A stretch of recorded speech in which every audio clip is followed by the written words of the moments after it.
Hey guys, welcome back to another video on the channel. As you can see, I am upstairs in Rosie's bar once again. That view behind me is to die for. Stunning view. And yeah, I think about once a week or so I'm going to come up here and get a video done, just a different backdrop really. As you can see again, looks gorgeous. So yeah, we'll change things up. But anyway guys, as always, you're new to the channel, make sure to get down there, subscribe, smash up, enjoy. I appreciate your support as always. Plenty of news to get into today though. Saint-Maximin's fake injury. A couple of Newcastle United YouTube channels coming out and claiming that Saint-Maximin's injury is actually just a hoax. So yeah, we'll talk about that, as well as journalists counter-arguing against it. So there's all sorts going on with him. Fraser has again attacked Steve Bruce in his interview after the Brentford match. So I mean, still a bit of bad blood there, you could say. And despite all this going on behind the scenes, we're still winning on a football pitch. That's 7 unbeaten now. We're playing Brighton behind me on Saturday.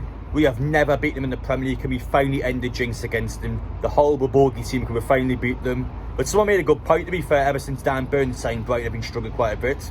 And we've been obviously playing really well with him. So yeah, he's definitely a big player in that match. And again, he'll know the strikers inside out. So hopefully we can finally end that curse against them, because I'm confident we can do it. Let's quickly recap from all the different Newcastle teams over the past couple of days, because a lot has happened. On Thursday, Santiago Munoz finally, he's played his second match for Newcastle now in a couple of weeks. Came on against no shoes, scored his penalty to help Newcastle get to the Senior Cup final. Now that match, I don't know when it will take place, but it will be at St James's Park at some point. This is your semi-final now. Blythe are playing. You would expect Blythe to win the game, and I want Blythe to win as well, because I want my revenge on for that Gateside match. I still haven't forgotten about that game. Anyway, the women's team as well are also going to the final. That match will be at Wickley Park, so that's where the under-23s play, you know, my favourite stadium. I don't think I'm going to collapse again, and that match, I believe, is going to take place on a Friday night. Don't know which Friday, but a Friday night. So keep an eye on those two. And the main team, as I said before, Brentford, we are now 7 unbeaten, looking towards Brighton now. Next week we've got Southampton, Chelsea and Everton away in the space of 7 days. I'm going to go down south on the Wednesday and stay over to the Sunday night or the Monday morning.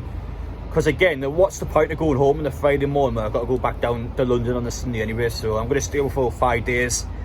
Yeah, there'll be plenty of videos to get out then. Hopefully we can get some results down there. Chelsea's going to be really hard. So Southampton, even Southampton, I mean, I thought I had a bad season, but like 8th or 9th in the table. So even that'll be a hard game, to be fair. Hopefully you get a result against Southampton. You've got to focus on that and Everton for me. The Chelsea game is not winnable. So yeah, I would completely write that game off and go for the R2 personally. But anyway, without further ado, let's get into the news now. We'll begin off by talking about Amanda Staveley's and Murdad's interview with George Coughlin on Saturday morning. Now, heading down to Brentford, I was in the coach and I saw this. It got me excited. I couldn't believe some of the things they were saying. One of the huge points I want to talk about actually is that they're not going to move St James's Park at all. That's something I actually think the Saudi Arabia owners would do, because I mean, St James's Park, you only make so much money from it. In our stadium, yes, it takes away the passion, yes, it takes away the energy, but it just generates a lot more money. So I felt like that was something that we would actually have to unfortunately do. I remember going down to that West Ham game though, and that is when I changed my mind on whether we should move from St James's Park or not, because the atmosphere there was just so flat and dead. There was nothing going on at all. There was no energy in the stadium, and that's what I honestly think would happen in Newcastle if we were to move to another stadium. Over the next couple of years or so, I think the energy would just die down. So yeah, no chance would I want to move from there now after seeing that game. Anyway though, unfortunately I do think there will be some repercussions on Newcastle fans. I think within the next couple of seasons, season tickets will increase in price a decent amount as well, which is expected, because the better the team gets, the more money they're going to likely charge, which is understandable. But obviously that's going to price some people out of it, unfortunately. But again, I don't mind paying a lot of money for a season ticket if the team performs, which we're obviously doing. So yeah, I think that will be something that will happen. But I'm really surprised by that one. We're actually going to stay at St James's Park.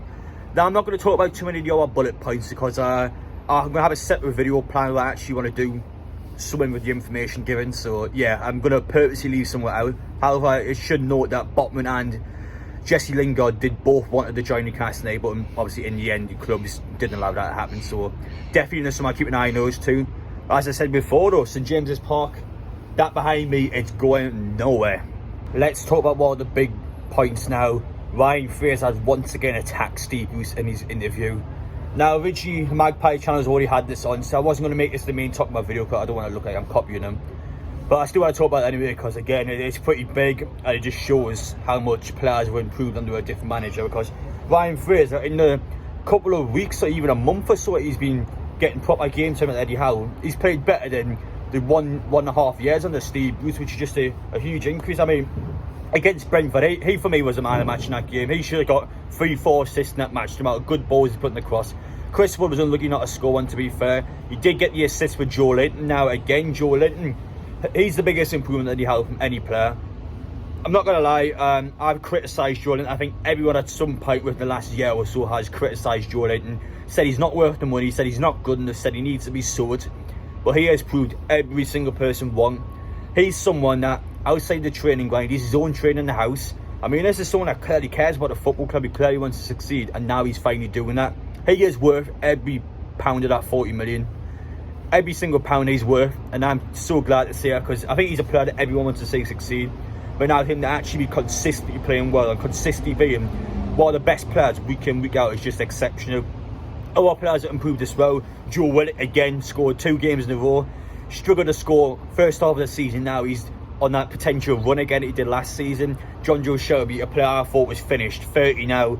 I didn't think he had many more good years left in him. Again, still playing some of the best football I've seen from him in years. So it's good to see so many football players come out now and play well. Even the likes of Kraft, Lascelles, players that I still don't think are anything special, but they are improving, and maybe over time they become better players and actually prove me wrong again.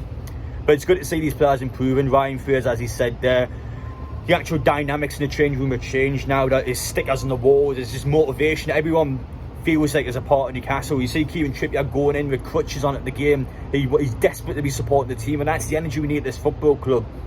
And I'm so glad to see players succeeding now.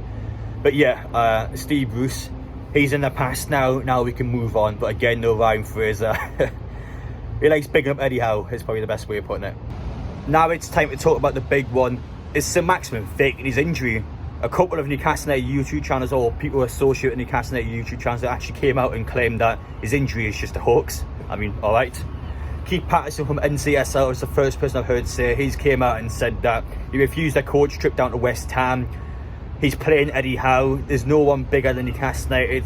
He's the first one that's came out and says there's a lot of credible sources that have told him that Saint-Maximin is faking his injury. I mean, I'll be honest, I haven't seen any credible sources. In fact, I haven't seen any sources that I always say it before he had. So yeah, that was the first one that came out. Now Danielle, who's on the Tomb View quite a bit and again associated with NUFC matters, she was questioning the legitimacy of Alan Saint-Maximin's injury when he was in the chamber, saying, oh, why is he taking pictures in the chamber? I mean, unfortunately, she has been slagged off quite a bit in social media as a result. Now, no, I don't agree with Keith Patterson. No, I don't agree with Danielle. But do they deserve to be battered from thousands of people on the internet? No, I don't think so. Personally, yes. Again, I don't know why to believe that. I honestly think Saint-Maximin is injured, and I'll show you some actual evidence in a minute. But yeah, I don't think they deserve the abuse, but no, I don't agree with him in this case. Now, Luke Edwards has actually came out and just said it's a lie to Keith Patterson. Again, an actual journalist that is associated with Newcastle United has came out and just completely denied the allegations. Lane Kennedy, again, another journalist related to Newcastle United, has also came out and denied the allegations. So, I mean, no, I don't think it's real at all. I think Saint-Maximin really is injured. I'm hoping he'll be back for the Brighton game on Saturday. Again, it's just a knock. I think he could potentially be on the bench for that game. I don't get why we are even saying these things in the first place. Like, what motive has Saint-Maximin got for lying? Like, let's say it's true. Like, why would Saint-Maximin lie? We're playing our best football in years. It's the best football in Newcastle in his career. Why would he lie? It's not like Steve Bruce is still there, just trying to get him sacked. He's gone. There's no reason for him to lie, so why would he? Yeah, anyway, though, it is what it is. It's just unfortunate on social media. People either say stuff or to make stuff up. It just happens. I'm not going to give you my opinions on people. I haven't changed my opinions anyway. I haven't got any bad blood with anyone. But no, I think Saint-Maximin is fine. I think he'll be back on Saturday. Again, though, it is what it is. People are entitled to their opinion, but personally, I don't believe in any of that. I think he is actually injured. Anyway, guys, we're going to finish the video off there. I hope you enjoyed watching. Let me know in the comment section. Do you think Alan Saint-Maximin is lying? Do you think he's really injured? What do you think about the Ryan Fraser story? And what do you think for that result on Saturday? Can you think we can get another win? Will it be 8 unbeaten? I mean, that's just crazy to say that. So yeah, thank you guys for watching. Thank you so much for the support. As always, I really do appreciate it. I'm looking forward to seeing more Newcastle football. I'm excited for the games. I want to see more. When was the last time I could say that? It's just, love it. But anyway guys, take care, thank you for watching, and I'll see you on the next one.